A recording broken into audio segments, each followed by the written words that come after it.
우리는 침례 요한의 아버지 사가랴의 찬양을 통해서 예수님이 어떤 분이신가 하는 것을 살펴보고 있습니다. 예수님이 왜 이 땅에 오셨는지에 대해서 생각을 해보면 예수님이 이 땅에 오신 것을 기념하는 성탄절이 더 큰 의미로 우리에게 다가오게 되어질 줄로 믿습니다.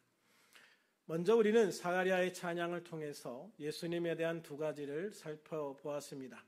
하나는 68절 그 백성을 돌보사 속량하신다라는 말씀과 69절 우리를 위하여 구원의 뿔을 그 종 다윗의 집에 일으키셨다는 말씀을 통해서 십자가에서 우리 죄를 속량해 주신 주님의 은혜와 우리를 구원하실 힘과 능력을 가지고 오신 메시아로서의 예수님에 대해서 함께 살펴보았습니다.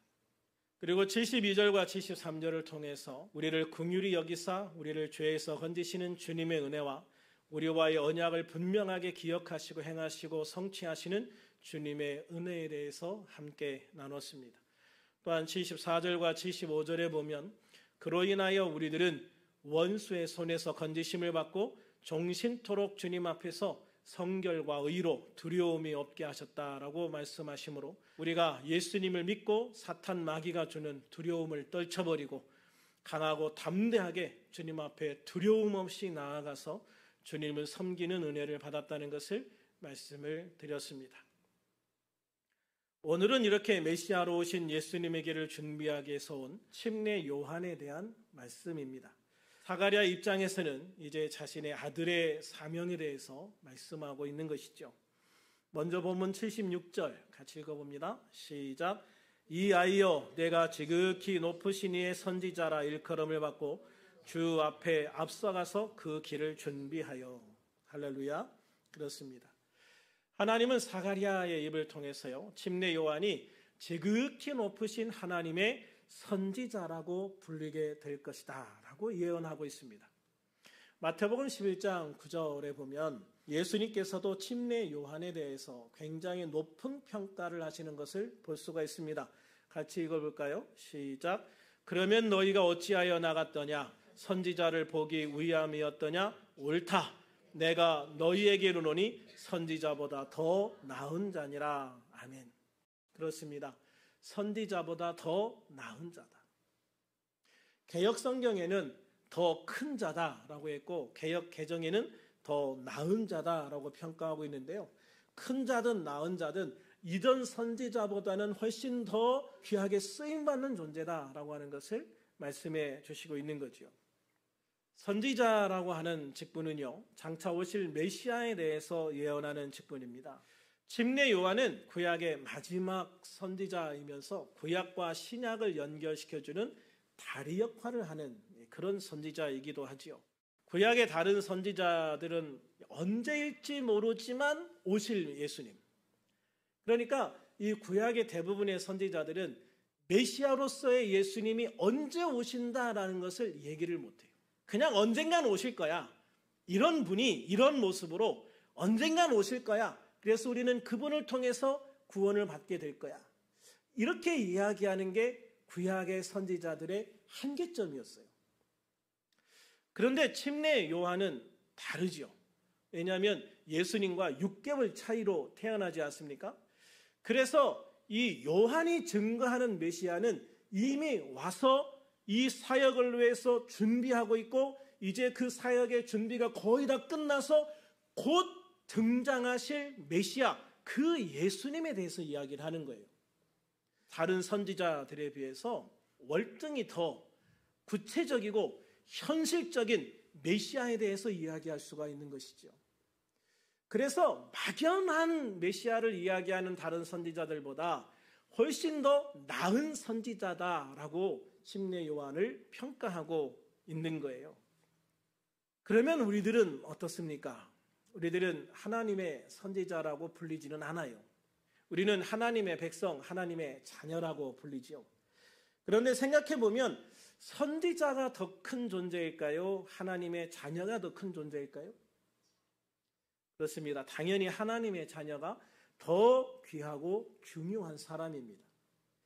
그래서 침례 요한은 하나님의 선지자로서 두려운 하나님의 심판을 전하며 회개를 촉구하지만 하나님의 자녀인 우리들은 심판을 이야기하기보다는 뭘 이야기합니까? 하나님의 사랑을 전하고 행하고 이야기하는 거죠.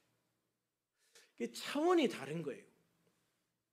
침례 요한이 다른 선지자들보다 더 나은 선지자이지만 우리들은 침례 요한보다 훨씬 더 높은 차원의 사명을 감당하고 있는 거예요. 우리는 하나님의 그 사랑을 이미 받았고 우리 안에 간직하고 있고 그 사랑이 우리 안에 차고 넘치기 때문에 그 사랑을 전하는 자이기 때문입니다. 그래서 마태복음 11장 11절에서 예수님은 이렇게 말씀하시죠. 같이 한번 읽어볼까요? 시작. 내가 진실로 너에게 말하노니 여자가 낳은 자 중에 침례 요한보다 큰 이가 일어남이 없도다. 그러나 천국에서는 지극히 작은 자라도 그보다 크니라. 아멘. 그렇습니다. 여자가 낳은 자 중에, 그러니까 사람의 몸에서 태어난 사람들 중에 침례 요한보다 큰 사람이 없어요. 그만큼 침례 요한은 하나님 앞에 정말 존귀하게 그리고 귀중하게 그리고 그 큰 사명을 감당하기 위해서 태어난 사람. 그러니까 침례 요한은 오로지 메시아를 위해서 태어난 사람. 그만큼 하나님께 정말 귀중한 존재라는 거 하는 것을 분명하게 이야기를 해주고 있는 거예요. 그런데 여러분, 그러나라고 그랬죠. 그러나 천국에서는 지극히 작은 자라도 그보다 크니라. 천국에 갈 사람이 누굽니까? 예수님을 믿고 구원받은 사람들이에요. 예수님을 믿고 구원받은 사람들은요, 작은 자라 할지라도 침례 요한보다 더 큰 자다라고 말씀을 하시는 거예요.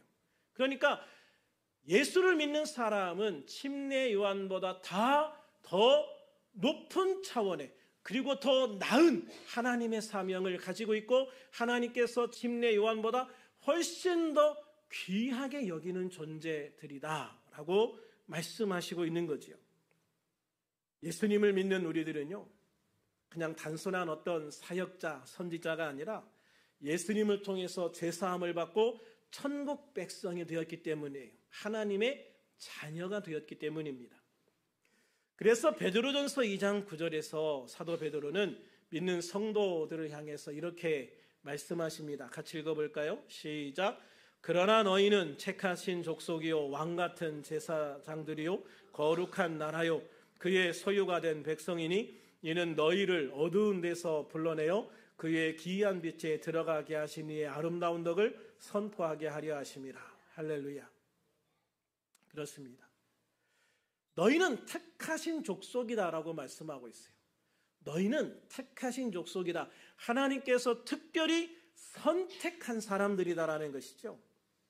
또 우리들은 왕같은 제사장들이다. 왕같은 제사장, 왕같이 존귀한 하나님 앞에 그렇게 존귀하게 쓰임받는 제사장, 하나님 앞에 나와서 기도하고 하나님을 직접 만날 수 있는 그런 존재다. 너희들 자체가 거룩한 하나님의 나라다. 너희들은 하나님의 백성들이다. 너희는 하나님 거다. 그래서 너희는 이러한 하나님의 덕을, 우리 예수님의 덕을 이 세상에 선포하게 하는 그런 아름다운 사명을 가지고 존재하는 사람들이다 라고 말씀하고 있는 거예요. 할렐루야. 참 놀라운 선언 아닙니까, 여러분? 그러므로 우리들은 세상에서 자부심을 가져야 돼요. 세상에서 예수를 믿는 우리보다 더 큰 자는 없기 때문입니다.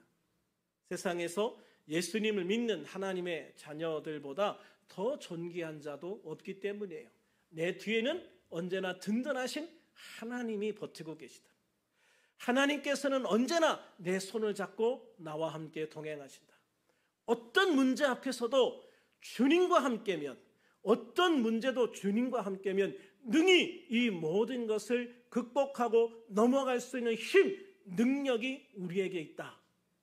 왜? 우리는 주님과 함께, 하나님과 함께하는 하나님의 백성이기 때문이다. 할렐루야. 그러므로 우리는 세상에 웅크리지 말아야 돼요.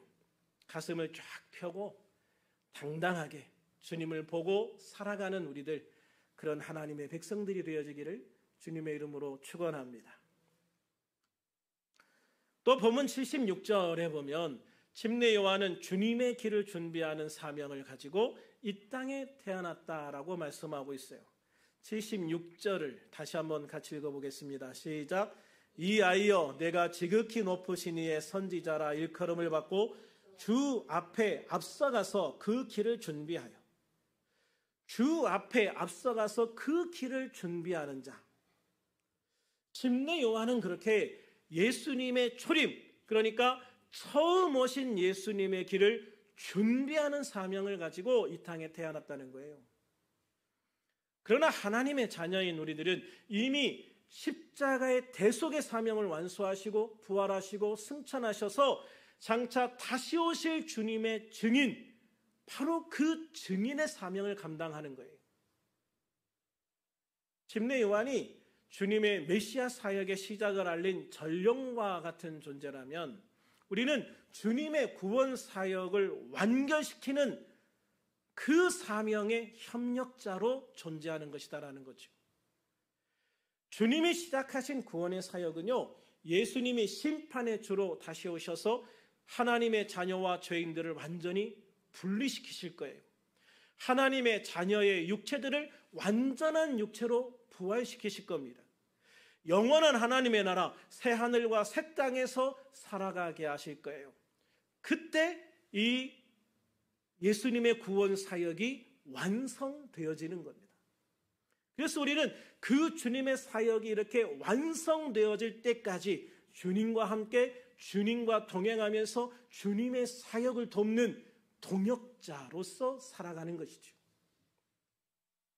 그러므로 침례 요한의 사명은 죄 사함으로 말미암는 구원을 알리는 것이었다면 예수님은 그 구원의 사역을 완성시키시는 분이고 우리는 그 완성시켜가는 주님의 사역의 동역자들이다라고 말씀하시는 거예요.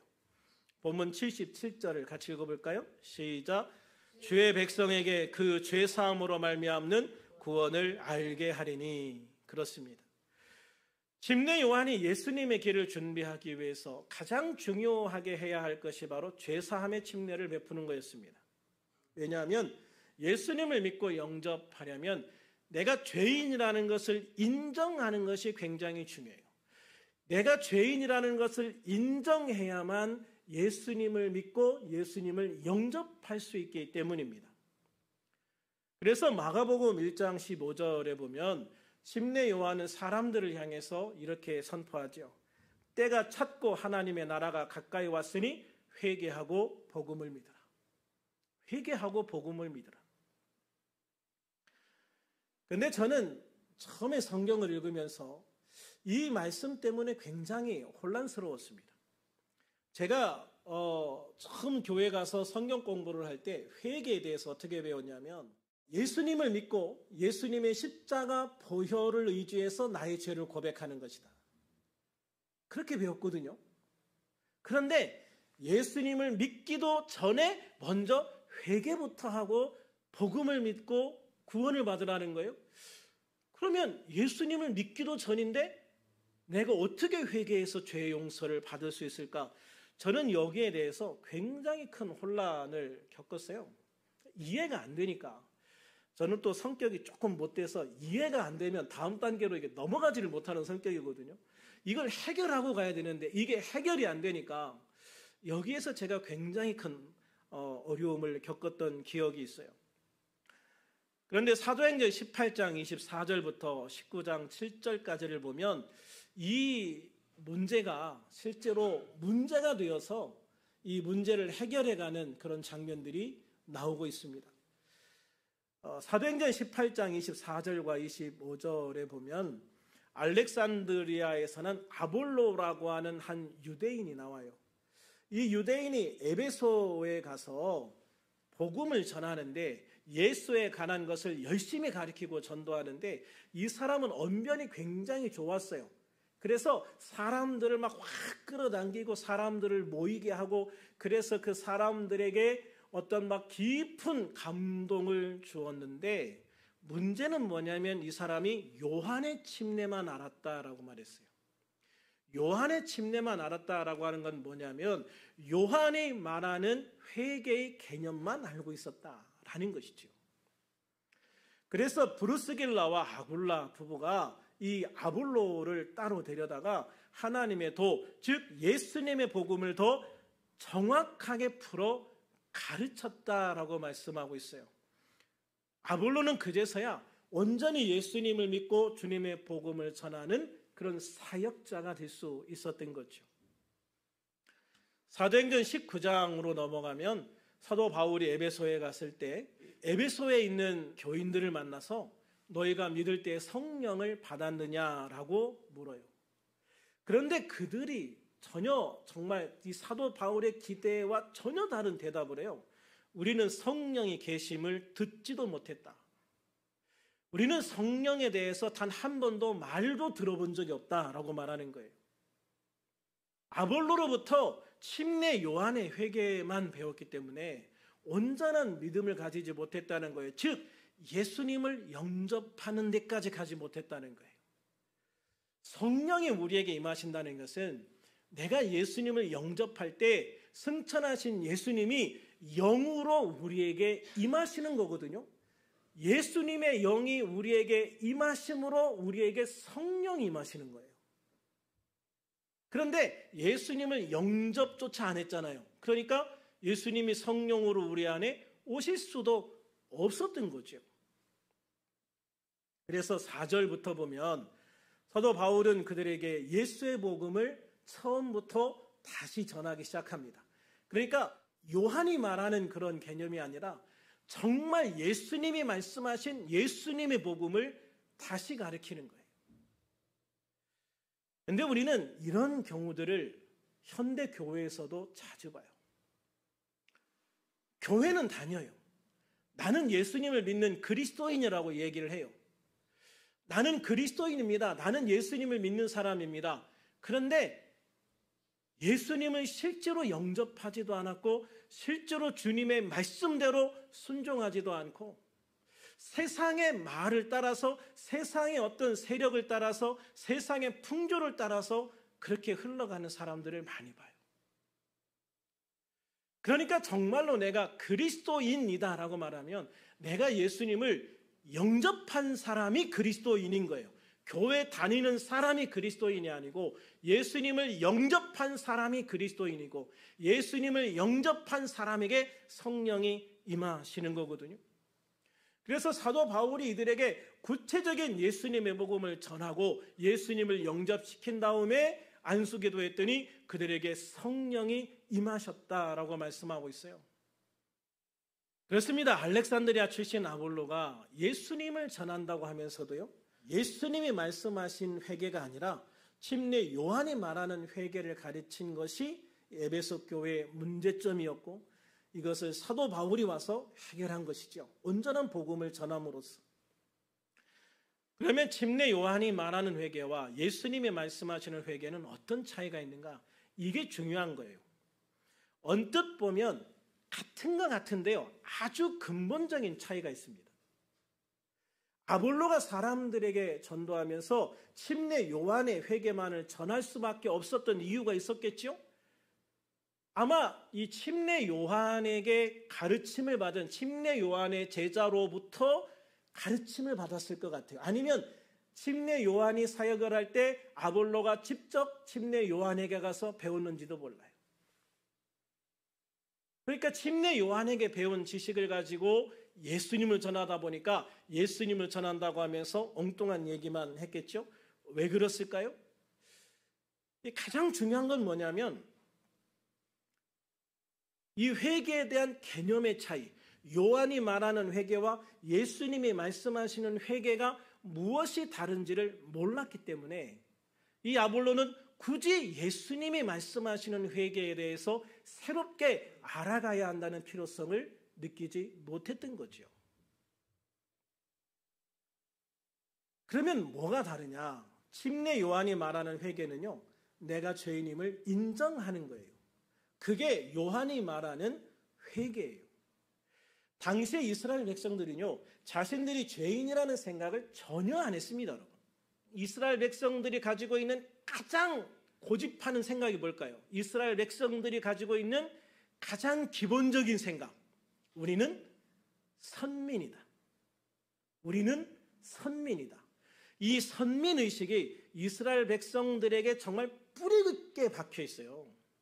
하나님이 택하신 백성이고 하나님이 우리와 함께 하시는 백성인데, 그래서 이 세상 다른 모든 민족들은 그냥 개돼지와 같아 우리만 진짜 하나님의 백성이야, 이렇게 생각하는 이스라엘 백성들인데, 그들이 자신들을 죄인이라고 생각했을까요? 아닌 거예요. 그들은 절대로 자신들이 죄인이라는 생각을 정말 0.1%도 안 하고 살아갔을 거예요. 그런 상황에서 요한이 와가지고 죄가 뭔지를 가르쳐 주는 거예요. 그런데 여러분, 만약에 예수님이 처음부터 요한이 없이 이 회개를 이야기했다면 예수님은 십자가가 아니라 돌에 맞아 죽었을지도 몰라요. 이스라엘 백성들에게 너는 죄인이야 라고 말하는 건요, 이스라엘 백성들에게는 정말 어마어마한 모욕적인 말인 거예요. 그런데 요한에게는 사람들이 그렇게 함부로 못했어요. 왜냐하면 요한은 임신할 때부터 유명해. 왜 그래요?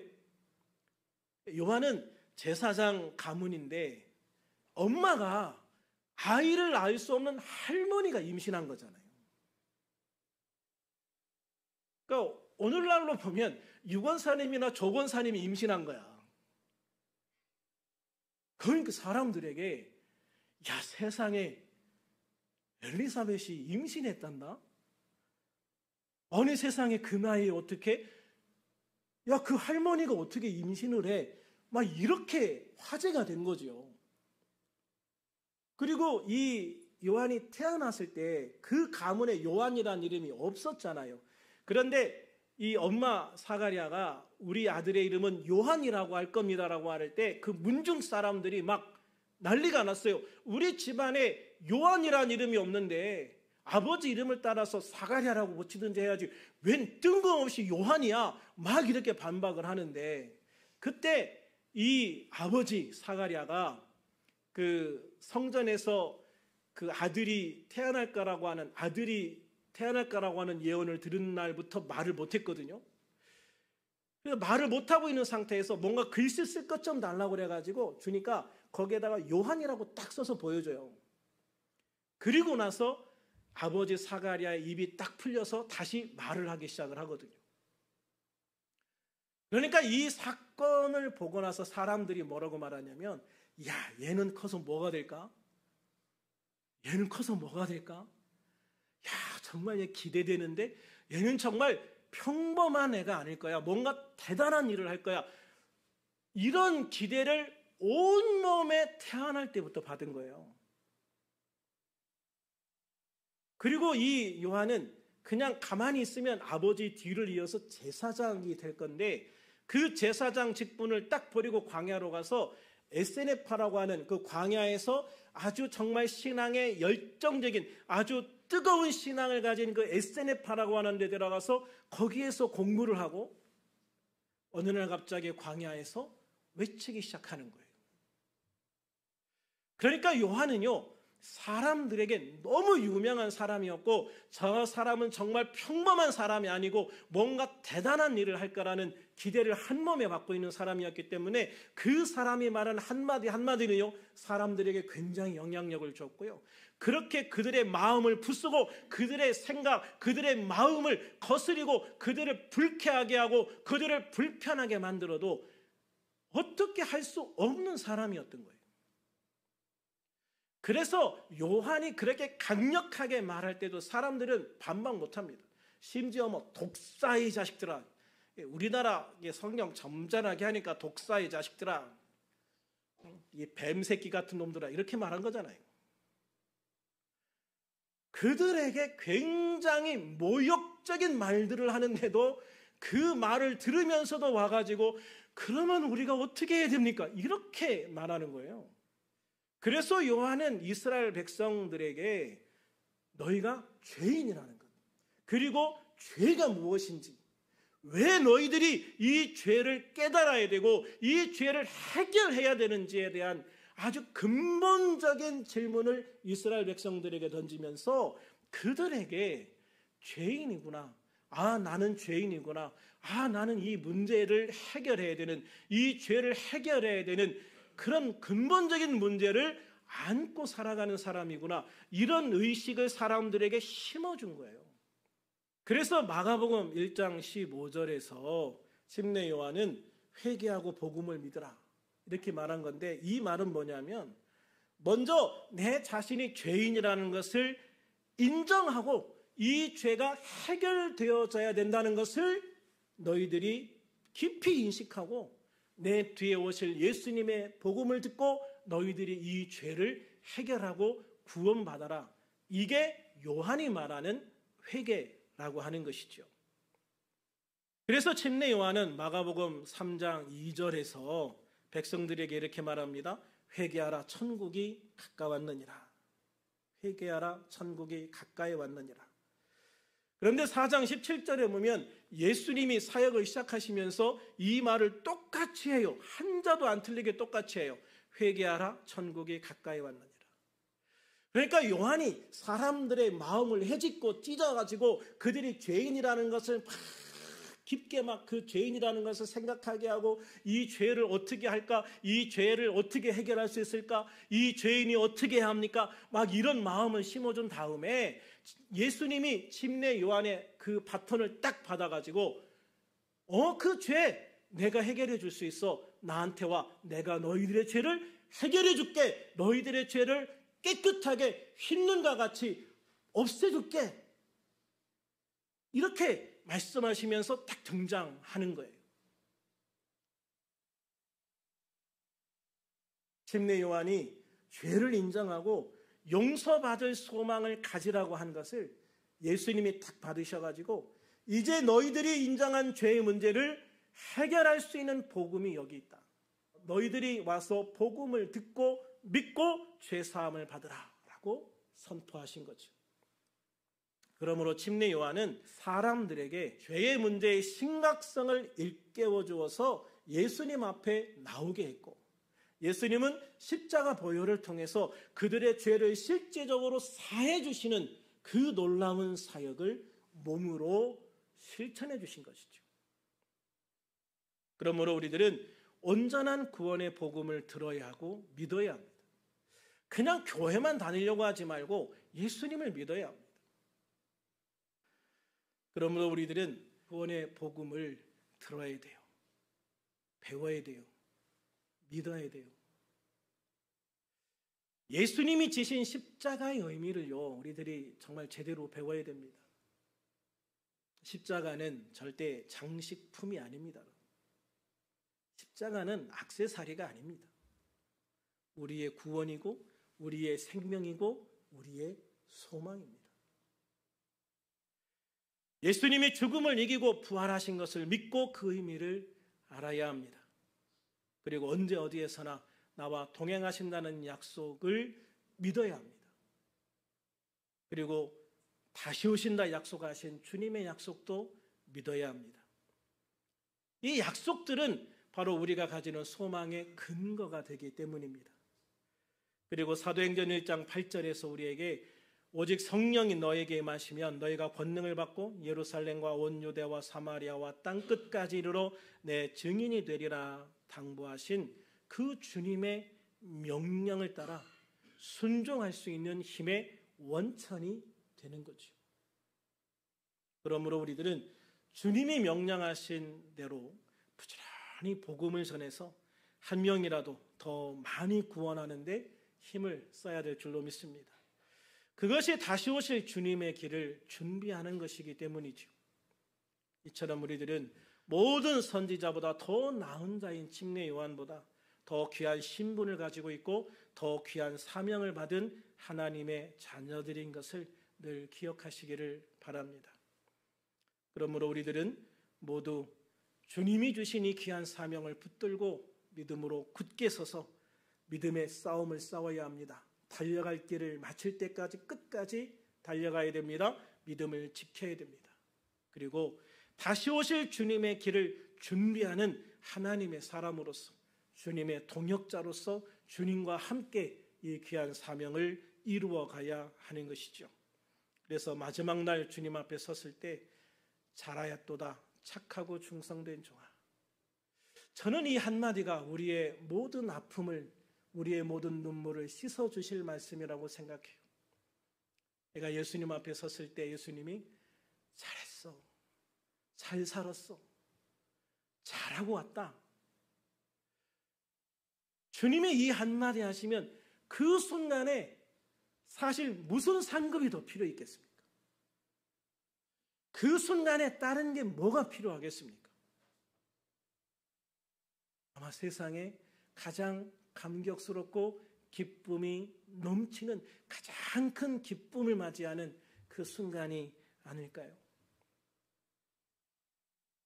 그래서 우리는 잘하였도다 충성된 종아, 잘하였도다 착하고 충성된 종아, 이 한마디 칭찬을 받는 소망을 가지고 주님의 나라에서 주님이 주시는 귀한 상급을 받는 우리들이 되어지고, 또한 이 땅에서도 우리가 주님과 동행하면서 주님이 주시는 힘, 주님이 주시는 능력, 주님이 주시는 구원의 은혜를 가지고 날마다 두려움 없는 승리, 두려움 없는 평안, 두려움 없는 하나님의 길을 갈 수 있는 그런 저와 여러분이 되어줄 수 있기를 우리 주님의 이름으로 축원합니다. 축원합니다. 기도하겠습니다.